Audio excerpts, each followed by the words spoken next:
Hey friends, welcome to Dishing on Divorce Next Chapter on WGSN-DB Going Solo Network Radio, Podcast, and TV. I'm your host, Lisa Lisser, CEO and founder of LZL Coaching, a boutique coaching firm focused on divorce, relationships, and life transitions. I'm also a divorced mom of 3 now grown kids, among many other life experience that I've collected along the way. Divorce coaching is a relatively new addition to the divorce professional support landscape, and it's a game changer. I support people as they go through the disruptive, emotional, confusing, life-altering experience of divorce so that they understand the process and learn how to walk through it with their voice, their identity, their finances, and their souls intact. I'm excited to welcome to today's show I am so excited to welcome today's guest to Dishing on Divorce Next Chapter, my friend, divorce attorney Ian Steinberg. Ian and I connected on LinkedIn because he was looking for divorce coaches to collaborate with. And he saw that he and I were both alumni of the same law school, albeit many years apart. So Ian is a senior associate with Berkman Bottger Newman Schein, LLP. His practice focuses on litigation, mediation, negotiation, and settlement of complex high net worth matrimonial and family law cases. Ian also specializes in negotiating and drafting prenuptial and postnuptial agreements. Ian is formally trained in mediation and regularly mediates divorce and family law matters. Ian has been trained in collaborative law and regularly represents clients who wish to engage in the collaborative process.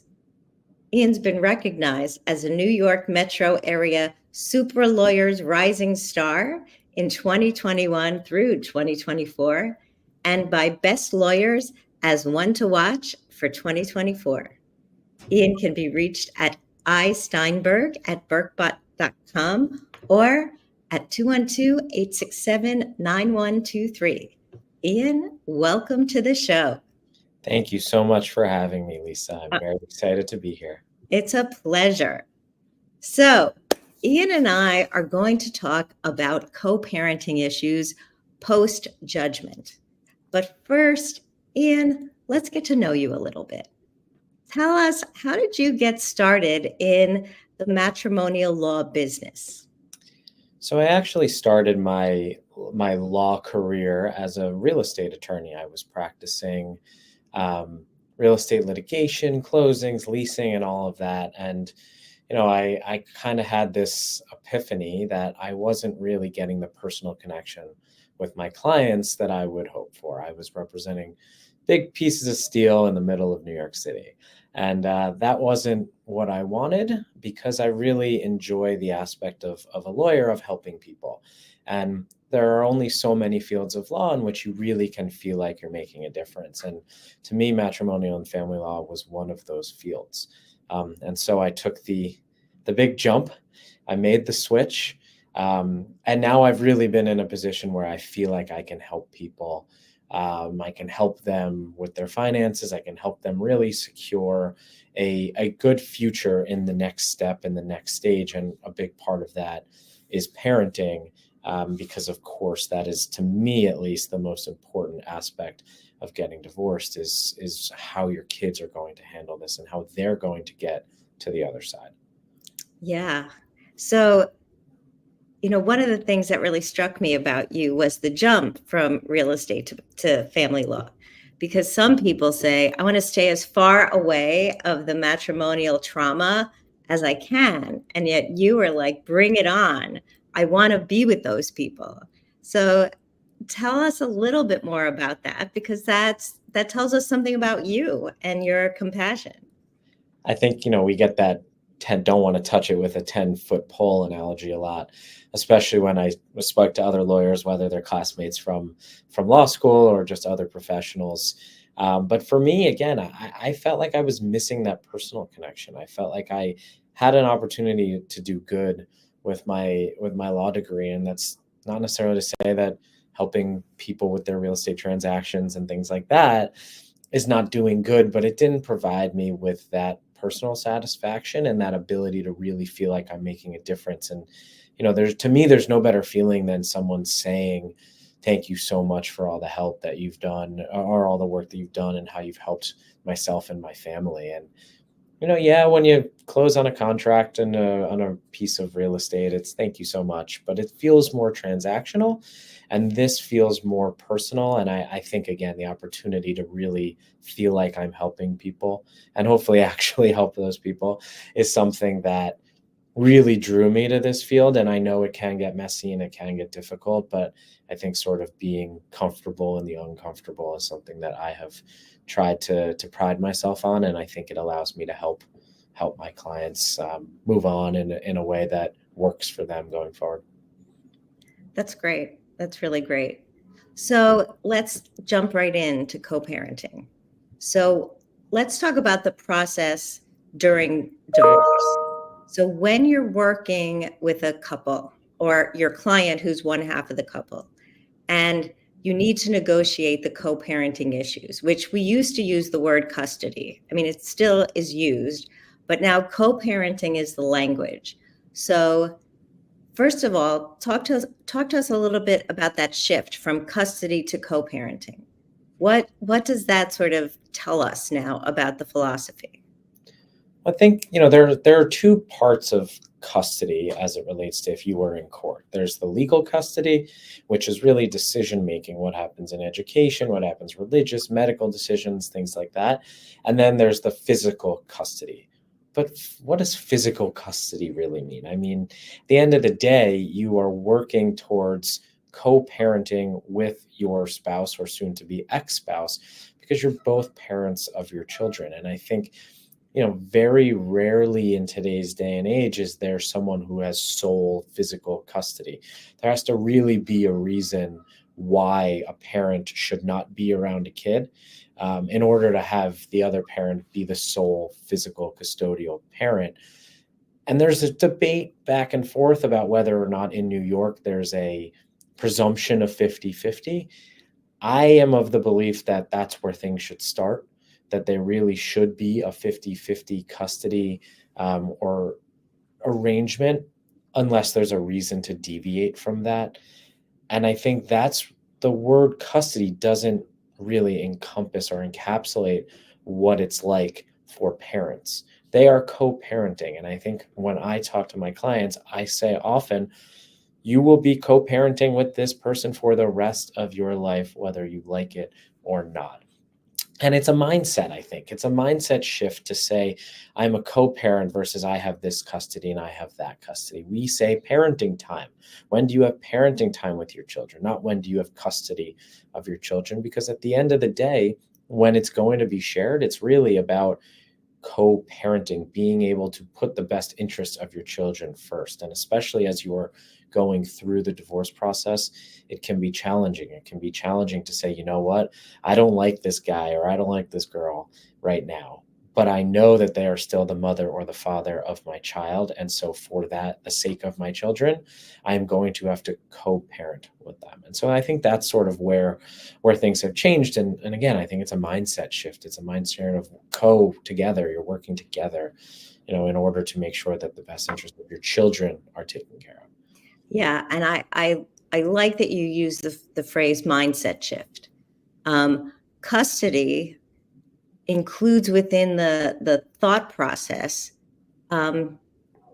arrest, prison. Like when someone is in custody, right? We know it from the context of being arrested. They're in custody. And that is another way that we hear that word. So it's not a positive connotation. And so co-parenting has a very different experience of how we hear it, because we are both parents. Both the father and the mother are both parents. They're not just custodians. And custodian also, that word has a connotation that is very, well, you're smiling because I think you're thinking about like the school custodian. I think that's what you're thinking. But it also is Lisa. a very neutral term, like no emotional connection when someone is a custodian. But parents have an emotional connection to children, and they have an ethical connection and a moral connection to children.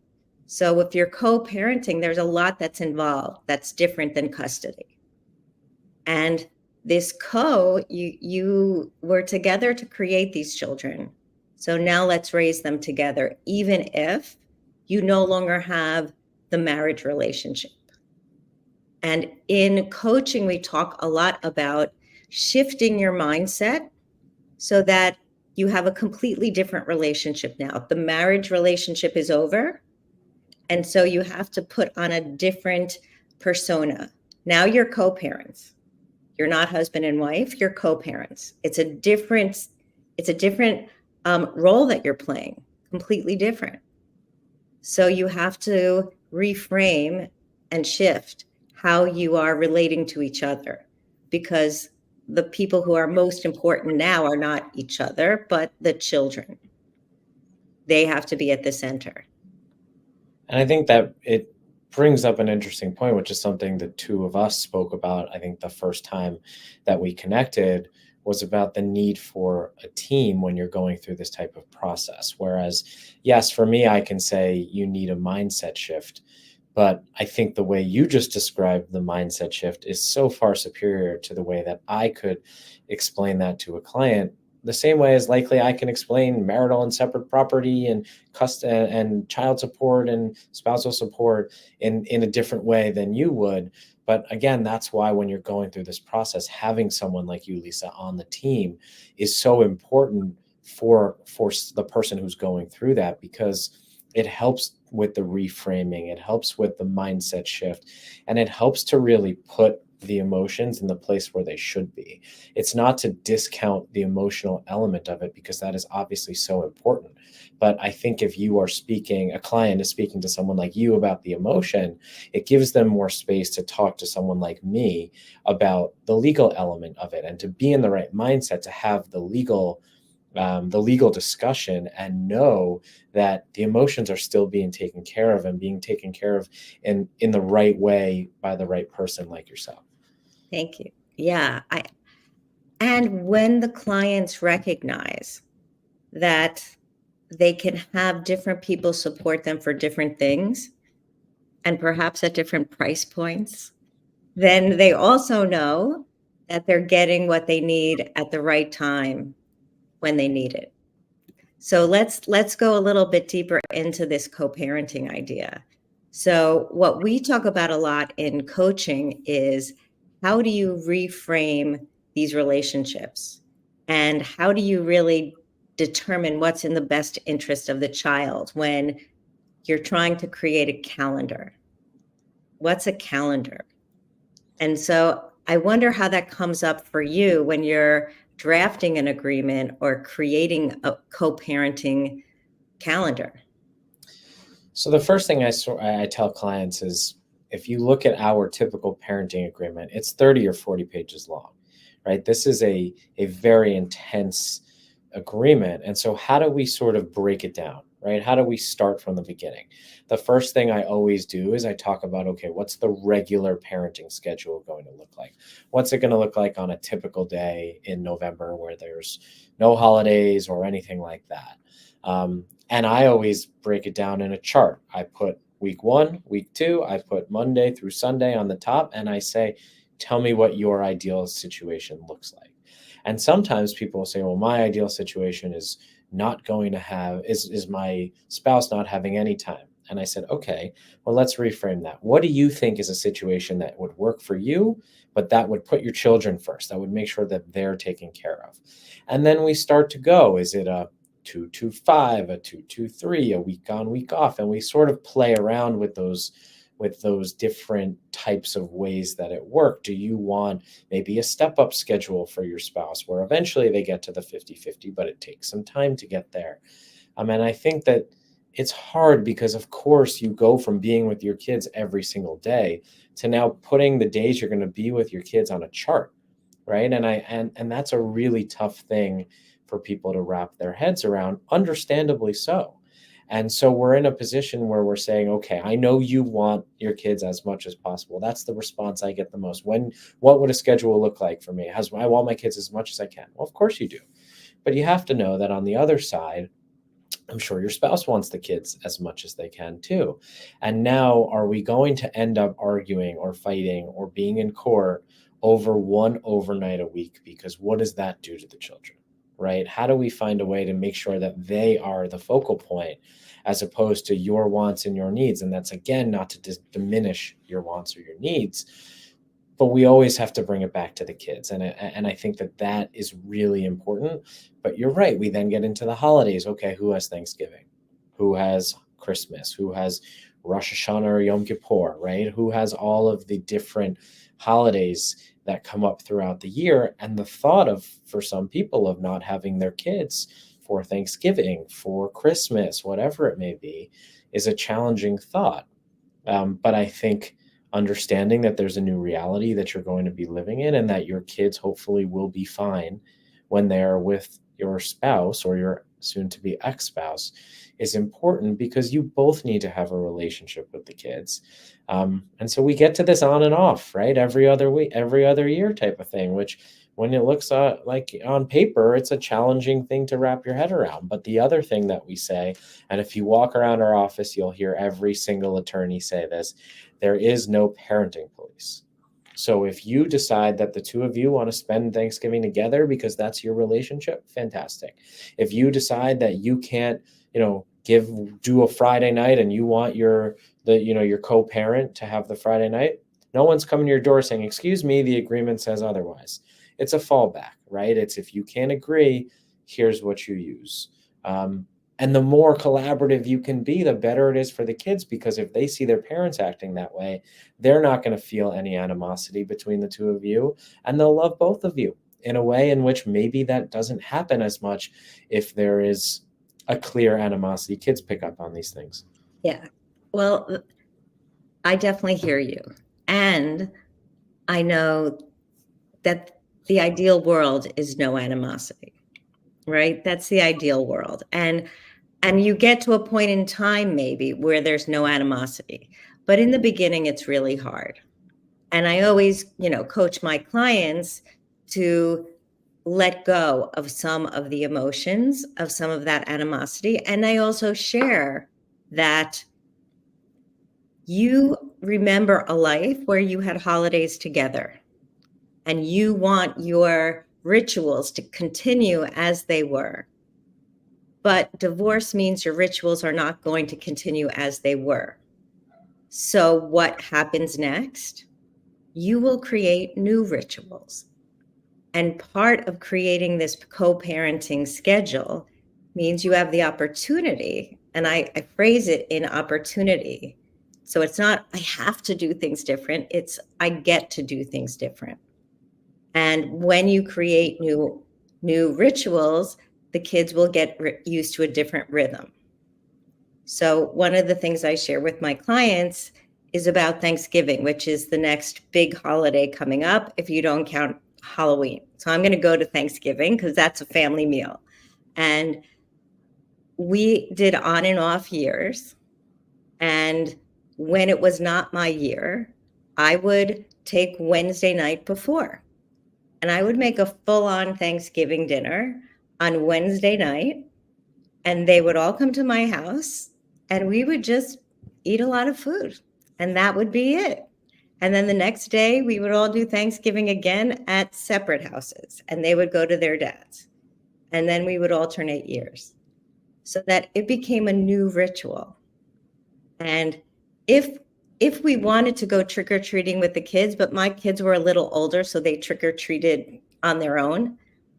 But you can create where, like, from our, 3 to 4, they trick-or-treat in your neighborhood, and 4 to 5, they trick-or-treat in my neighborhood. But what will likely happen is they will trick-or-treat with their friends, wherever their friends are trick-or-treating. So all of the fighting about turf really is kind of for naught. But I think you can see perfectly how you're able to change the mindset in what you just said, right? How you're saying that this is an opportunity to create something new. From my perspective, when I'm dealing with the client and the proposal is we alternate years on the holiday, my response a lot of times is, look, we can fight for this, but at the end of the day, if you're going to end up in a court, 97% of judges are going to say, alternate, split them, right? And Yeah. so if they speak to you and they understand, okay, yes, this is the reality. So what are some tools that we can do? What are some things I can think about? How do I reframe? How do I create new rituals? How do I have a more positive mindset and productive mindset about the fact that this is going to be what it's going to be? I think that is much healthier than saying, let's make a motion to the court and fight for me to have Thanksgiving, because it doesn't really benefit anyone. It keeps the animosity going. It's expensive. And so this is just a really good example of how, the two of us, in terms of a divorce attorney and a divorce coach, can work together to help the best interest of our client, because I can give the legal element of it and you can really give the mindset shift and the new ideas. And you said the emotion, take some of the emotion out of it. And what I take from that is they're handling the emotion with you, and you're helping them handle the emotion. And it's not necessarily taking it out of it, but it's using it productively so that when they're speaking to me, they have the right mindset to be able to say, okay, as much as I don't want to have to alternate years with my kids for Thanksgiving, I understand that this is the legal reality, and here are the things that I'm going to do to make it better. And I think that that's how the team works, and it's great for clients who are using both of us. Yeah, when they're really struggling. Okay, so on that note, we're going to take a 30-second break, and we will be back after a short break.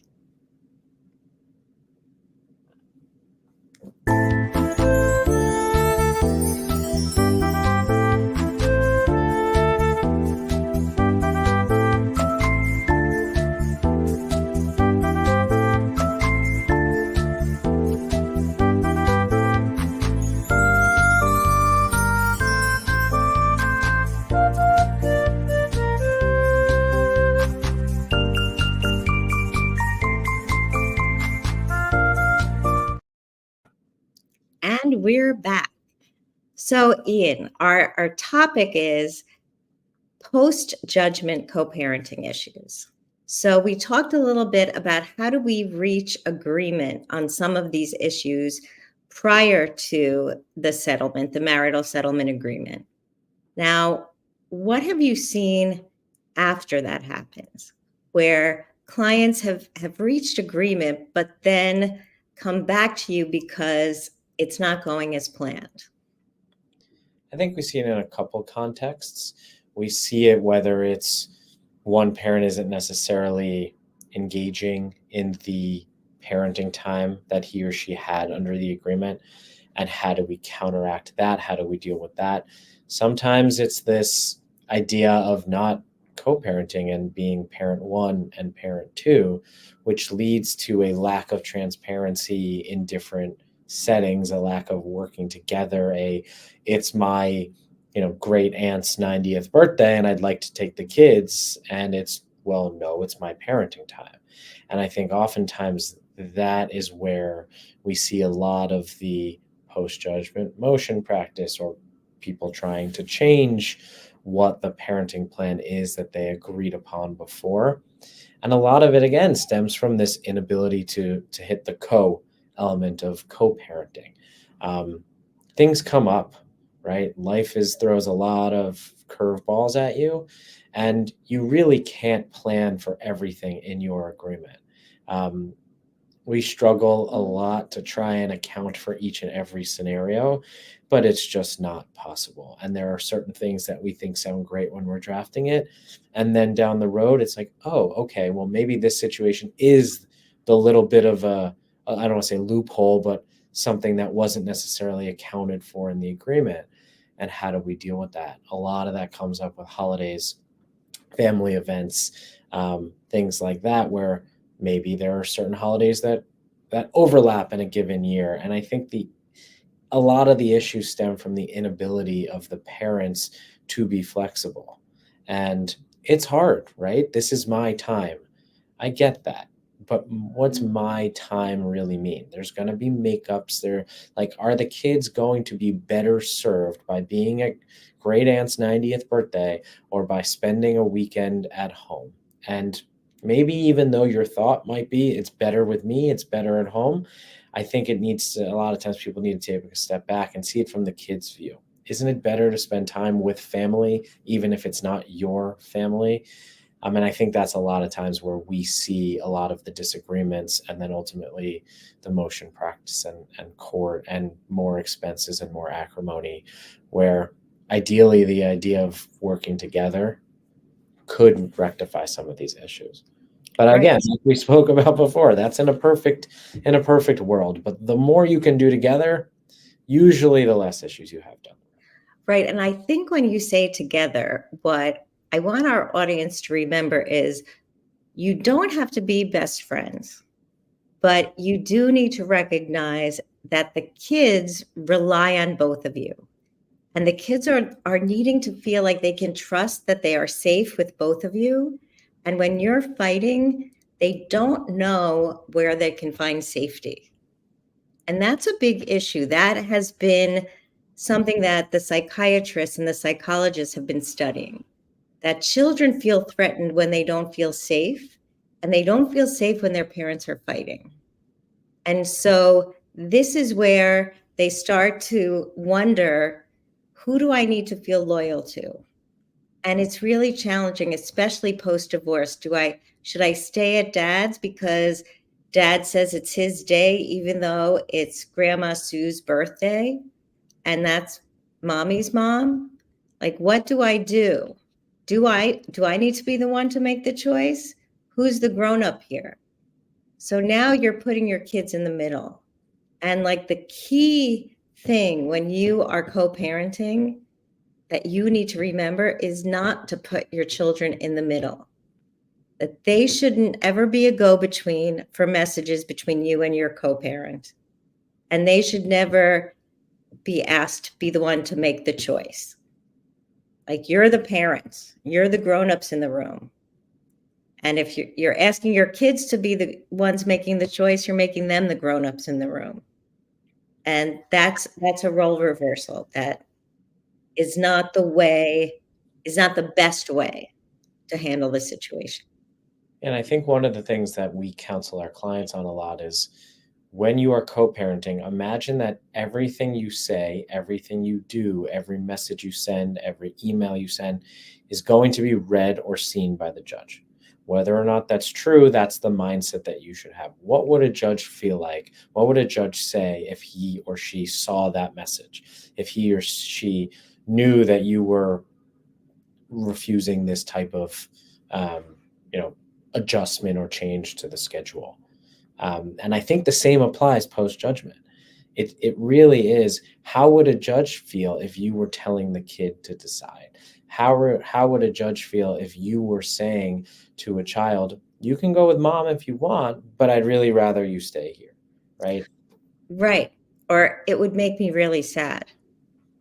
That's an even, That, I was going to that's say that's an even even worse. better one, but that's definitely not a better one. That's even worse. That's even worse. And it's hard and it happens. And it may be true, but you still shouldn't say that to your child because they're children. And it's, even if they're teenagers, it's manipulative. And we need to make sure that the divorce is not manipulating our children to make choices between us. That's not our role because we're the parents. So co-parenting means sometimes we need to hand off our kids and leave them at the door and then trust. Right? That's a big thing, and it's hard. It's very hard. And I think, the standard that the court uses in New York is what's in the best interest of the children or the child. And I think that while that sounds maybe fanciful, or it sounds hard to really put into practice what that really means, And of course, that creates a lot of litigation because each person has a different view of what's in the best interest of the child. I think if you are able to actually take a step back and think, what is in the best interest of my child, not what's in my best interest, not what's in my co-parent's best interest, what is in the best interest of our child. I think that being able to take that as the guidepost or the goalpost, the guideline, I don't know, but using that to get you to a decision as opposed to this is my day, or I don't want him or her to have this day.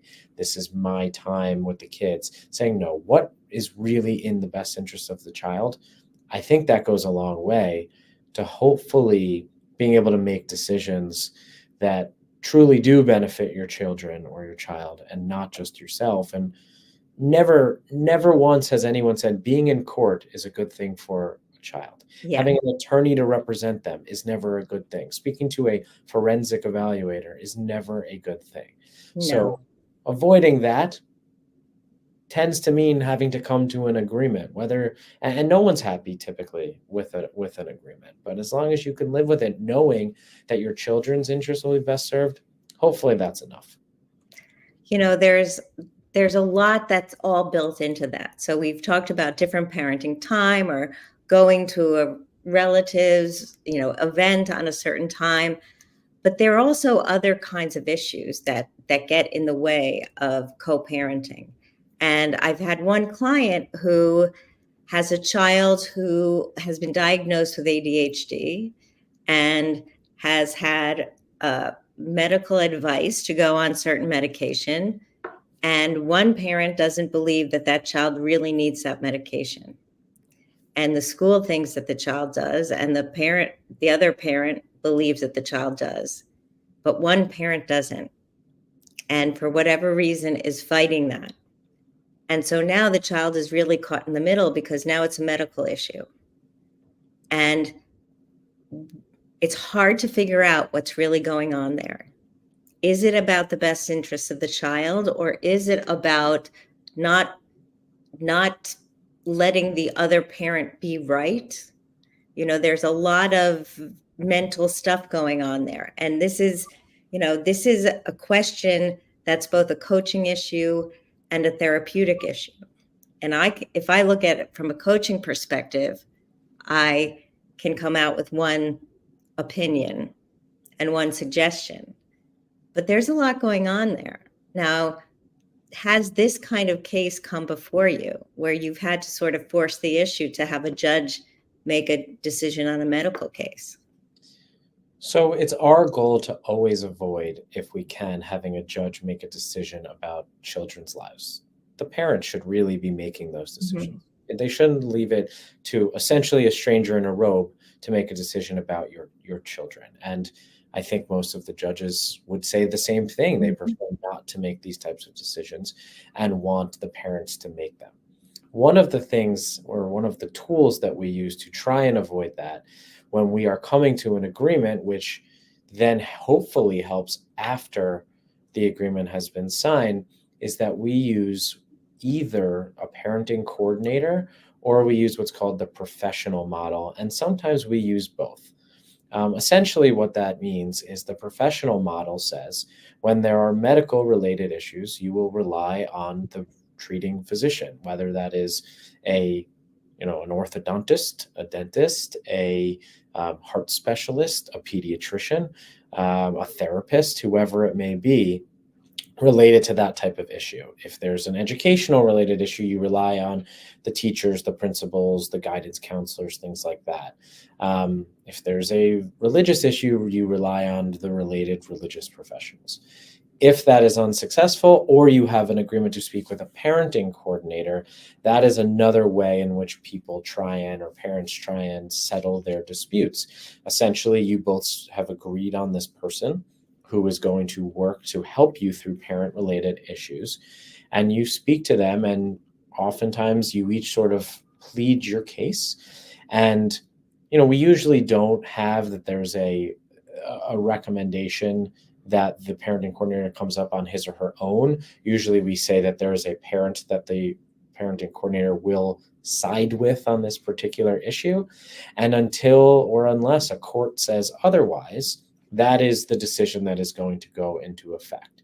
So we're trying to put as many, I don't want to say barriers, but as many options to come to an agreement that stand in the way of going to court. It's the professional model, it's the parenting coordinator, and if all else fails there, then go to court. But let's be honest, if you're going to go through those jump through those hoops, and the court or the parenting coordinator is going to say, yeah, I think that based on my conversation with the therapist and the pediatrician, it says that the school, the child should go on this medication. And then the parenting coordinator says, because of that, I'm going to agree with the parent who says the child should go on this medication. Do you really think a court is going to step in and say, no, shouldn't go on that medication?